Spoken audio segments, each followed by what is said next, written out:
નમસ્કાર દર્શક મિત્રો, મંતવ્ય ન્યૂઝમાં આપનું સ્વાગત છે। મેટ્રો 8 સાથે હું છું હિનલ। ભાવનગરથી સમાચાર સામે આવી રહ્યા છે। ભાવનગરમાં કોડિયાક ગામ ખાતે બસ પાણીમાં ખાબકી છે। ઘટના પ્રકાશમાં આવી રહી છે। ભાવનગરના કોડિયાકથી તમિલનાડુ પાર્સિંગથી આવેલ બસ નાળામાં ખાબકી હોવાની ઘટના બની છે। તો ભાવનગરથી સમાચાર છે। પાણીનો પ્રવાહ એકાએક વધતા બસ પાણીમાં ફસાઈ ગઈ હતી। બસમાં રહેલ 25 થી વધુ મુસાફરોને બચાવવાની કામગીરી હાથ ધરાઈ હતી। તો પોલીસ અને વહીવટી તંત્રની ટીમે રેસ્ક્યુ કામગીરીમાં પણ જોડાઈ હતી। ભાવનગરથી સમાચાર છે। કોડિયાક ગામ ખાતે બસ પાણીમાં ખાબકી હતી। તો આજ મુદ્દે આપણી સાથે સંવાદદાતા હિરેન ચૌહાણ ફોનલાઈન પર જોડાઈ ગયા છે। જી હિરેન, ભાવનગરથી ઘટના પ્રકાશમાં આવી રહી છે। એક બસ પાણીમાં ખાબકી હતી, તમામનું રેસ્ક્યુ પણ હાથ ધરાયું છે। શું છે વધુ અપડેટ?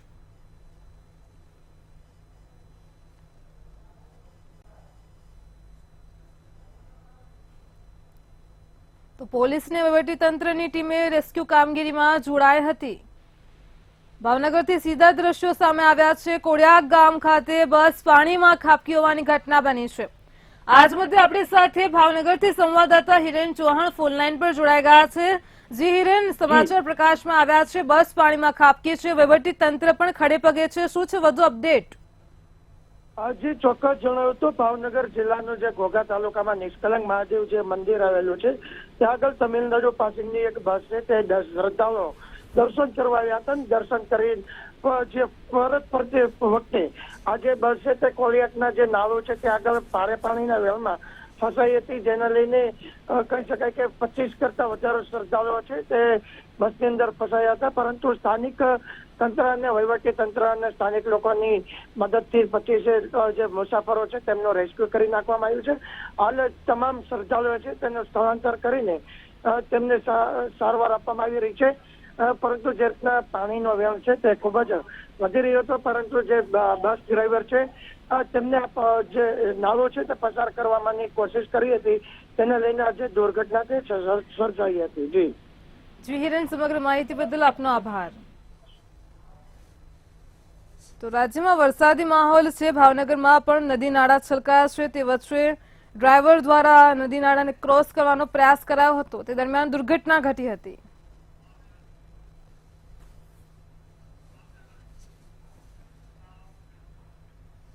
ભાવનગરથી સમાચાર સામે આવી રહ્યા છે। ભાવનગરથી જે સમગ્ર મામલો પ્રકાશમાં આવી રહ્યો છે, વાત કરીએ તો ભાવનગરમાં ઘોઘા તાલુકાના સારાવદર ગામે વિદ્યાર્થીની તણાઈ હોવાની ઘટના બની હતી। તો સરકારી શાળામાં ધોરણ 7માં ભણતી વિદ્યાર્થીની ભારે વહેણમાં તણાઈ ગઈ હતી। વિદ્યાર્થીની ભારે વરસાદના કારણે શાળાએથી ઘરે જઈ રહી હતી અને તે દરમિયાન આ ઘટના બની છે। તો સોનલ ચુડાસમા રસ્તામાં આવતા નાળાના ભારે વહેણમાં તણાઈ ગઈ હતી। આ વિદ્યાર્થીની ધોરણ 7માં અભ્યાસ કરે છે। ગામ લોકો દ્વારા વિદ્યાર્થીનીને શોધવા માટે શોધખોળ હાથ ધરાઈ હતી। તો આજ મુદ્દે આપણી સાથે સંવાદદાતા હિરેન ચૌહાણ ફોનલાઈન પર જોડાઈ ગયા છે। જી હિરેન, ભાવનગરમાં ભારે પ્રવાહમાં એક વિદ્યાર્થીની તણાઈ હોવાની ઘટના બની હતી, તેની શોધખોળ પણ હાથ ધરાઈ હતી। હાલ કઈ રીતની વિગતો છે? વિદ્યાર્થીની મળી છે કે કેમ? જી ચોક્કસ જણાવો તો ભાવનગર જિલ્લામાં છેલ્લા ગઈકાલ રાતથી ધોધમાર વરસાદ વરસી રહ્યો છે, જેની અંદર ભાવનગર જિલ્લાના અનેક નદી નાળા છે તેની ઉપરથી પાણી છે તે પસાર થઈ રહ્યું છે। ત્યારે વાત કરીએ તો ભાવનગર જિલ્લાના ઘોઘા તાલુકાનું જે સરવદર ગામ છે ત્યાં આગળ 7મા ધોરણની વિદ્યાર્થી સોનલ અશોકભાઈ ચુડાસમા જે સ્કૂલેથી પરત ફરી રહી હતી, ત્યારે એક નાળાને પસાર કરતી વખતે તે અચાનક અકસ્માતની અંદર આ જે નાળા છે તેના પાણીમાં તણાઈ હતી। ઘટનાની જાણ થતાં જ ગામ લોકો છે તે વિદ્યાર્થીની શોધ કરવા માટે ઘટના સ્થળે પહોંચ્યા હતા। તેમજ ભાવનગર ફાયર વિભાગની ટીમને જાણ થતા ભાવનગરની ફાયરની ટીમ પણ રેસ્ક્યુ કરવા માટે હાલ ઘટના સ્થળે પહોંચી છે। હાલ તો જે વિદ્યાર્થીની છે તેમની જે કહી શકાય કે શોધખોળ છે તે ફાયરની ટીમ તેમજ સ્થાનિક કાર્યવાહી દ્વારા હાથ ધરવામાં આવી છે, પરંતુ હજી કોઈ સાર સંભાળ મળી નથી। ત્યારે જોવાનું રહ્યું કે વિદ્યાર્થીની હજી કોઈ જાતની કહી શકાય કે કોઈ પણ જાતની હાલતમાં કોઈ રીતના મળી નથી, ત્યારે ફાયરની ટીમ અને સ્થાનિક તંત્ર પણ આ રેસ્ક્યુ ટીમમાં જોડાઈ છે। જી હિરેન, સમગ્ર માહિતી બદલ આપનો આભાર।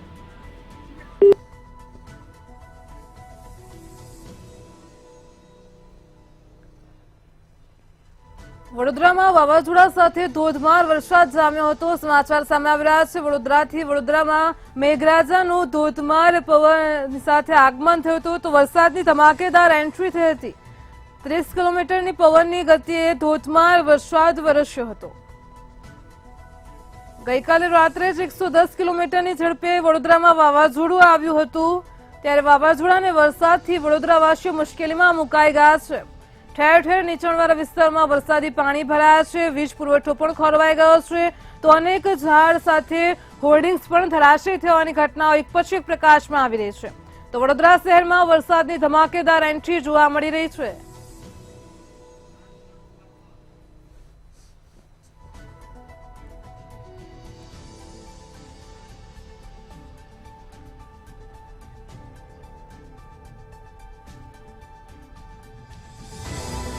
રાજકોટમાં પણ વરસાદી માહોલ જામ્યો છે. સમાચાર પ્રકાશમાં આવી રહ્યા છે. હાલ અત્યારે રાજ્યમાં કહી શકાય તો મધ્ય મહારાષ્ટ્રમાં સાયક્લોનિક સર્ક્યુલેશન થયું છે. એના લીધે ગુજરાતમાં પણ વરસાદી માહોલ છે. તો વીજળીના કડાકા ભડાકા સાથે જસદણ, આટકોટ, વડોદ, નવાગામમાં પણ વરસાદી માહોલ જોવા મળ્યો હતો. કમળાપુર, લીલાપુર, ભડાલી, શિવરાજપુરમાં પણ વરસાદી માહોલ જોવા મળ્યો હતો. ભારે વરસાદથી કપાસના પાકને નુકસાનની ભીતિ છે. તો રાજકોટના જસદણ સહિતના ગ્રામ્ય વિસ્તારોમાં ગાજવીજ સાથે વરસાદની ધમાકેદાર એન્ટ્રી થઈ હતી. ખેડૂતોના ઉભા પાકને પણ નુકસાન થવાની ભીતિ સેવાઈ રહી છે. સાથે જ ભારે વરસાદથી કપાસના પાકને નુકસાનની ભીતિ સેવાઈ રહી છે.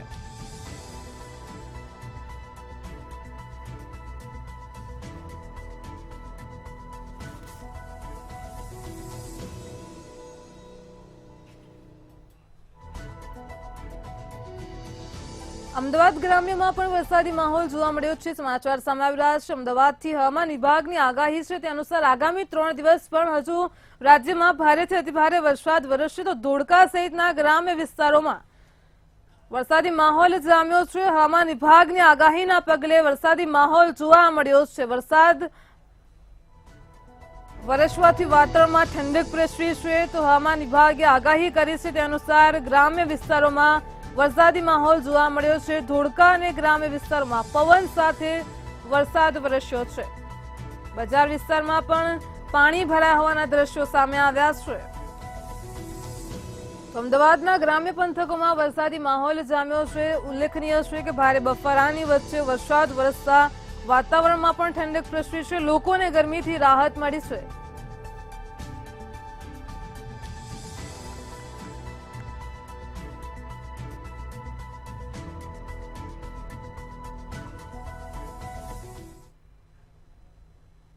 રાજ્યમાં વરસાદને લઈને હવામાન નિષ્ણાંત અંબાલાલ પટેલ દ્વારા આગાહી કરવામાં આવી છે. આગામી 72 કલાક સહિત નવરાત્રી સુધી વરસાદની આગાહી કરાઈ છે. તો 27 સપ્ટેમ્બરથી હસ્ત નક્ષત્ર હોવાથી 5 ઓક્ટોબર સુધીના સમયગાળામાં ગાજવીજ સાથે વરસાદ થવાની શક્યતા રહેશે.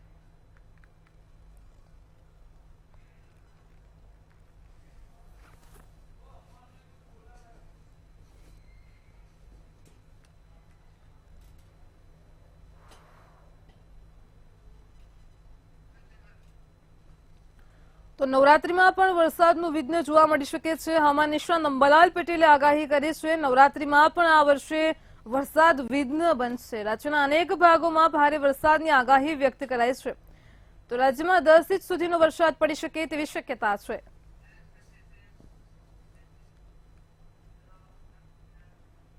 જૂનાગઢમાં ધોધમાર વરસાદની શરૂઆત થઈ હતી. રેલવે સ્ટેશન રોડ નજીક ખરાબ રસ્તા હોવાને લીધે વાહનો ફસાયા હતા. ભૂગર્ભ ગટરને પાઇપલાઇન નાખવા માટે રસ્તો ખોદાયો હતો. કામગીરી પૂર્ણ થતા પેચવર્ક ન કરાયું હતું. તો અધૂરા કામના લીધે ચાલુ વરસાદમાં જ વાહન ચાલકો હેરાન પરેશાન થયા હતા.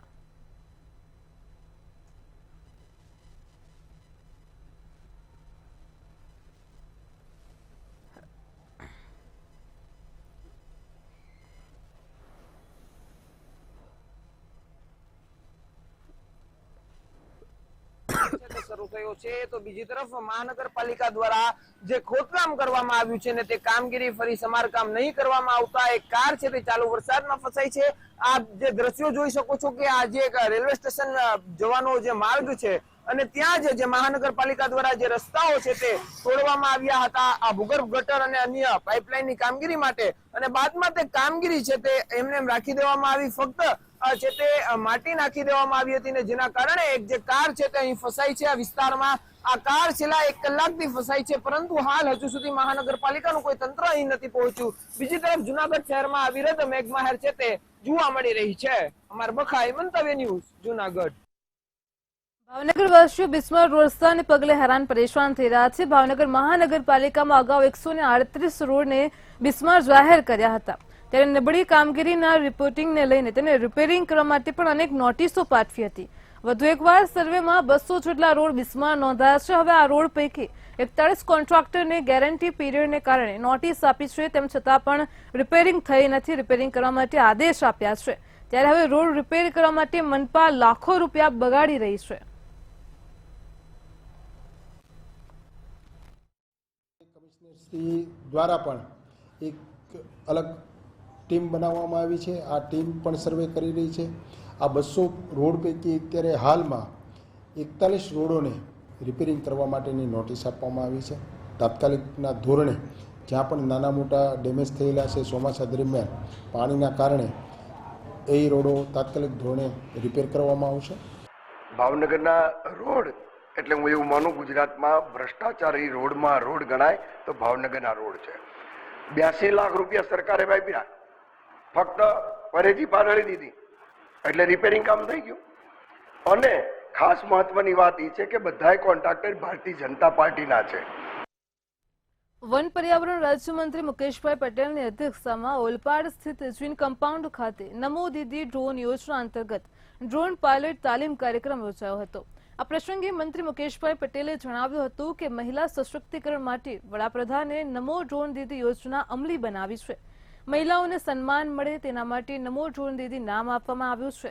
દેશભરમાં મહિલાઓને આર્થિક રીતે પગભર કરવા 2 કરોડ લખપતિ દીદી બનાવવાનો વડાપ્રધાનનો સંકલ્પ છે.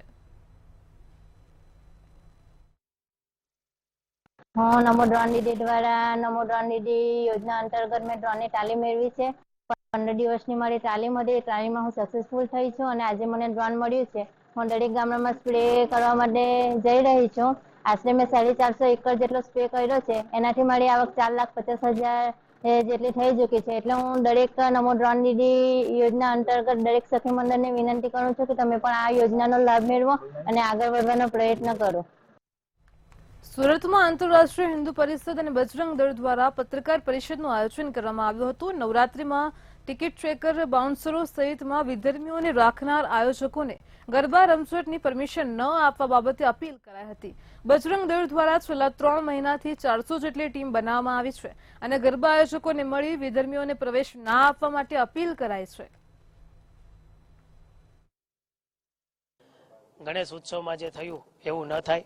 ગયા વર્ષે જે થયું ઠાકોરવાડી આવું પણ ન થાય અને વિધર્મીઓને ક્યાંય પણ એન્ટ્રી ન થાય. અને લવ જિહાદના કિસ્સા અમારી પર 1 by 1 ગયા વર્ષે પણ આવ્યા હતા. આવું ન થાય એના માટે ખાસ અને ગુજરાતના ગૃહમંત્રી અને પોલીસ કમિશનર સાહેબ કટિબદ્ધ છે કે ગુજરાતમાં નશા મુક્ત બનાવવાનું છે અને એના માટે કામ કરી રહ્યા છે. અમે સાથે મળીને આ વખતે પણ નવરાત્રિમાં આના માટે અમે કડક પગલાં લઈને અમે તંત્ર સાથે કામ કરવા જઈ રહ્યા છીએ. કૃષિમંત્રી રાઘવજી પટેલ દ્વારા કપાસની ખરીદી અંગે નિવેદન આપવામાં આવ્યું છે. નિવેદન આપતા તેમણે જણાવ્યું છે કે કપાસની ટેકાના ભાવે ખરીદી માટે નિર્ણય લેવામાં આવ્યો છે. આ 1 ઓક્ટોબરથી કપાસની ખરીદી શરૂ થશે, જેમાં રાજ્યના 13 ખરીદી કેન્દ્રો પર કપાસની ખરીદી થશે. સાથે જ મગફળીની ખરીદી માટે જથ્થો કેન્દ્ર સરકાર નક્કી કરતી હોય છે.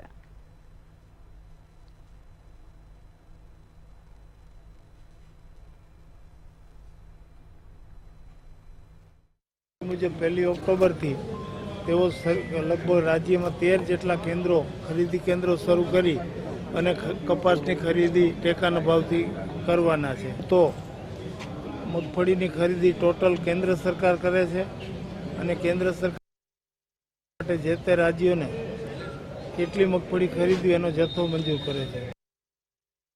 રાજ્ય સરકારના મંત્રી જગદીશ વિશ્વકર્માએ કોંગ્રેસ પર પ્રહારો કર્યા હતા. તેમણે રાહુલ ગાંધી પર પ્રહાર કરતા કહ્યું કે રાહુલ ગાંધીએ વિદેશની ધરતી ઉપર રાજકીય ટિપ્પણી કરી છે. જે ખૂબ જ નિંદનીય છે. તેમાં જો રાહુલ ગાંધીનો રીલ પણ બનાવવાનો સ્વભાવ છે, તેમને આમને સામને ચર્ચા કરતા આવડતું નથી. તે બીજી તરફ જગદીશ વિશ્વકર્માએ બનાસકાંઠાના સાંસદ ગેનીબેન ઠાકોર પર નિશાન સાધ્યું હતું. તેની સાથે આગામી સમયમાં યોજાનારી સ્થાનિક સ્વરાજ્યની ચૂંટણીઓ પર માહિતી આપી હતી. જગદીશ વિશ્વકર્માએ દાહોદની ઘટના પર પોતાની પ્રતિક્રિયા આપી છે. પોતાનું પદ અનામત રાખવાનું, પણ ગરીબોને વંચિતા અનામત એ હટાઈ નાખવાનું, આવું દુષ્કર્મ, આ દુષ્વિચાર એ વિદેશની ધરતી પર મૂકવાનો હક તમને કોણે આપ્યો? રાહુલ ગાંધી જ્યારે પણ એ વિદેશ યાત્રાએ જાય છે, આપણે એમના કદાચ કુળને જોઈએ તો જે વિદેશી લોહી એમની રક્તમાં દોડી રહ્યું છે એ વિચારધારા એમની અંદર દેખાય છે. જ્યારે જ્યારે ભારતની બહાર ગયા છે એ સર્વાંગી વિકાસ થયો છે. કદાચ ગેનીબેન પાસે માહિતી ખોટી હોઈ શકે છે. ગેનીબેને આના માટે પોતે સંસદ સભ્ય છે, પોતે ધારાસભ્ય રહ્યા છે, તો અત્યાર સુધી એમના વાત યાદ ના આવી? અત્યાર સુધી એ પોતે એમની જયારે કેન્દ્રમાં સરકાર હતી તો એમણે આ રજૂઆત ત્યારે કેમ ના કરી? એમના બીજા રાજ્યોની અંદર છે તો ત્યાં કેમ રજૂઆત નથી કરતા? જે પણ જગ્યાએ કોઈ પણ બનાવ, ગંભીર બનાવ બને છે, ખૂબ જ દુઃખદ ઘટના છે, અને કોઈ પણ કાળે આવી માનસિકતાવાળા વ્યક્તિને ચલાવી ના લેવાય. અને એ આરોપીને પકડી લેવામાં આવ્યો છે, એને પર જરાક કડક કાર્યવાહી પણ થશે. ઓબીસી અનામત સ્થાનિક સ્વરાજની ચૂંટણીમાં આપવાનું હતું, એના રિપોર્ટો તૈયાર થયા છે. અમે મયંકભાઈ, બીજા સિનિયર નેતાઓ પણ આના રિપોર્ટ સબમિટ કર્યા છે, અને એ બધા જ કાર્યવાહી, સરકારી કાર્યવાહી એ પરિપૂર્ણ થઈ છે, અને આગામી દિવસોમાં એ ઇલેક્શન પણ ડિક્લેર થશે. દાહોદ જિલ્લામાં 6 વર્ષની બાળકી પર શાળાના આચાર્ય દ્વારા દુષ્કર્મ કર્યા બાદ તેની હત્યા કરાઈ હતી. ત્યારે આ ઘટનાના વિરોધમાં અમદાવાદમાં કોંગ્રેસના કાર્યકર્તાઓ રેલી યોજીને વિરોધ કર્યો હતો. શહેરના આશ્રમ રોડથી ટાઉન હોલ, સ્વામી વિવેકાનંદની પ્રતિમા સુધી પદયાત્રા યોજી હતી. આ પદયાત્રામાં કોંગ્રેસ સમિતિના પ્રમુખ શક્તિસિંહ ગોયલ સહિતના આગેવાનો અને પદાધિકારીઓ જોડાયા હતા.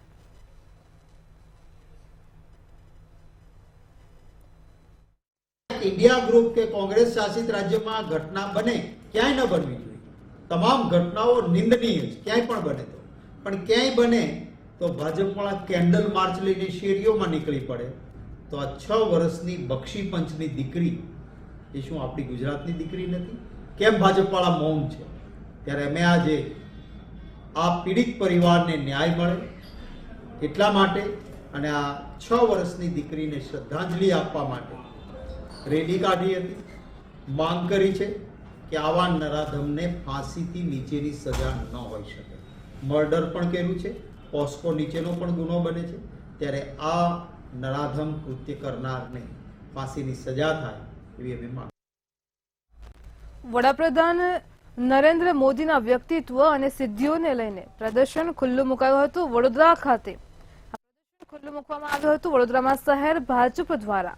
મોદીના વ્યક્તિત્વ અને સિદ્ધિઓને લઈને પ્રદર્શન ખુલ્લું મુકાયું હતું. તો સયાજીનગર ગૃહ ખાતે 2 દિવસ માટે પ્રદર્શન ખુલ્લું મુકાયું છે. પ્રધાનમંત્રીના બાળપણથી લઈને પીએમ બન્યા ત્યાં સુધીના ફોટો અને વિગતો આ પ્રદર્શનમાં મુકાયા છે. પ્રદર્શનને નિહાળવા માટે મોટી સંખ્યામાં ભાજપ કાર્યકરો અને હોદ્દેદારો ઉમટ્યા હતા. પીએમ મોદીને પ્રદર્શન જોઈ લોકો તેમના વિશેની માહિતી મેળવી રહ્યા છે.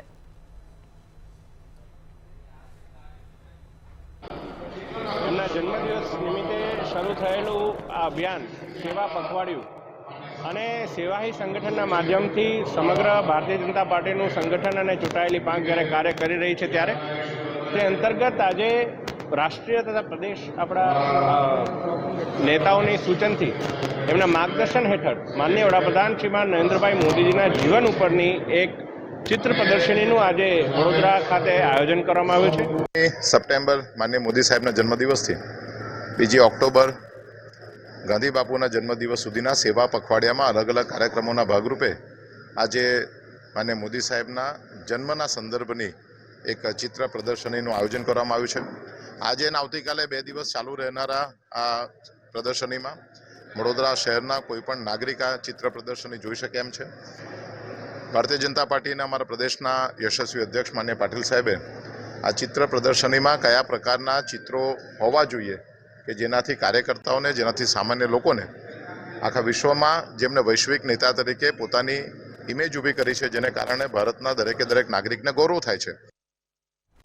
સુરતના અઠવા વિસ્તારમાં શ્રમિક પરિવારની પુત્રીને 3 સંતાનના પિતાએ લગ્નની લાલચ આપી હતી. સાથે તેને લગ્ન કરવાનું કહી આરોપી તેને બિહાર ભગાડી ગયો હતો. સમગ્ર મામલાની જાણ પરિવાર દ્વારા પોલીસને કરાઈ હતી, જેને લઈને અઠવા પોલીસે આરોપીને શોધી સગીરાને મુક્ત કરાવી વધુ તપાસ હાથ ધરી છે.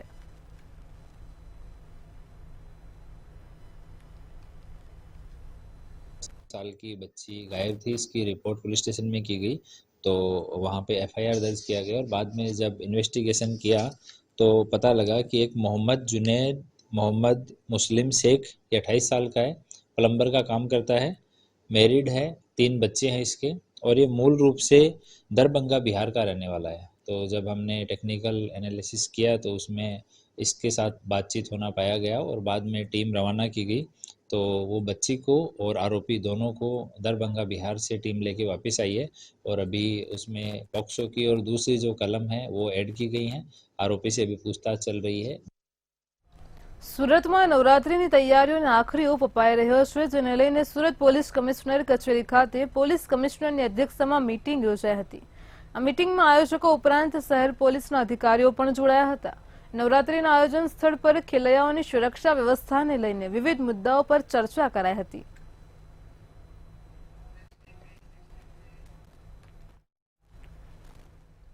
જૂનાગઢના માંગનાથ વિસ્તારમાં આવેલી દુકાનોમાં ગટરના પાણી ઘૂસી જતા જ વેપારીઓના માલસામાનને નુકસાન થયું છે, તેમજ લોકોના પાણીના બોરમાં પણ ગટરનું પાણી ભળી જતા લોકોના સ્વાસ્થ્ય સાથે પણ ચેડા થઈ રહ્યા છે, જેને લઈને મહાનગરપાલિકા સામે લોકો રોષે ભરાયા છે.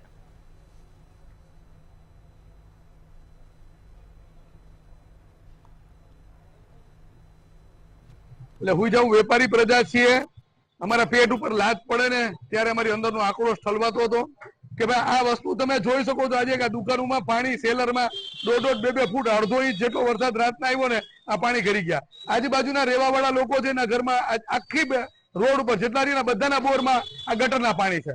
આનું સોલ્યુશન કે તમે બાંધકામ શાખામાં અરજી આપો, તમે ઓલી શાખામાં અરજી, બધે અરજી દેવાઈ ગઈ, બધું થઈ ગયું, પણ એનું સોલ્યુશન અને સંકલન થતું નથી. અમારે માંગનાથ રોડ ઉપર શ્રી પાવન હેન્ડલૂમ નામની શોપ અંડરગ્રાઉન્ડ પ્રિયા કોમ્પ્લેક્સ ની અંદર આવેલી છે. જે દિવસે આ લોકોએ 13 તારીખના રોજ ખોદકામ શરૂ કર્યું છે રોડ રિપેરિંગ નું, ત્યારથી સવારથી અમારે પાણીનો મુશ્કેલીનો સામનો એટલો કરવો પડે છે કે અમારે લાખો રૂપિયાની નુકસાની થઈ. તમે જોઈ શકો છો મીડિયા દ્વારા ત્યાં તમામ દુકાન ની અંદર 7 થી 8 શોપ છે અંડરગ્રાઉન્ડ ની અંદર. તમામ માલ અમારે નુકસાનકારક થઈ ગયો છે. ત્યારથી આ માંગનાથ રોડ ખોદાણો ત્યારથી અમારા ગટરમાં પીવાના પાણીમાં ગટરનું પાણી કરી ગયું છે. 6 દિવસથી અમે હેરાન થઈએ છીએ. હવે અમારે આ પાણીનું શું કરવાનું? ગટરના જે પાણી વહી ગયું છે અંદર બોરમાં એનું શું કરવાનું? અમારે તમે શું અમને આપશો આના માટે થઈને? તમારી બેદરકારી, નગરપાલિકાની બેદરકારી, જે ખોદવા આવ્યા છે એની બેદરકારી. અમારે શુક્રવારનું ગટરનું પાણી કોણ જાણે કેટલા દિવસથી ભરતું હશે. શુક્રવારનો મારા ઘરમાં ખાટલો છે, આજે મારી દીકરીને એડમિટ કરી છે, ઘર ઘરે ખાટલા છે, બધાના પેટમાં ઇન્ફેક્શન થઈ ગયું છે. આનું ક્યાંક કરો, નહીતર અમે હવે તમને મત નહીં દઈએ. કારણ શું? આ ગટરનું પાણી ભરાઈ ગયું છે એટલે અમારા બોર્ડમાં આ ખોદ્યું, એમાં અમારા જેસીબી આવ્યું ને અમારું ખોદાણું, એમાં અમારા કોમ્પ્લેક્સમાં ગટોલા સબમર્સિબલમાં ગટરનું પાણી વયું ગયું છે. એને લીધે આ પ્રોબ્લેમ થયો છે. ક્યાંક કરો, નહીતર અમે હવે મત નહીં દઈએ તમને લોકોને. મેટ્રો 10 માં હાલ આટલું જ. પડે પણની અપડેટ મેળવતા રહો માત્ર મંતવ્ય ન્યૂઝ પર. નમસ્કાર.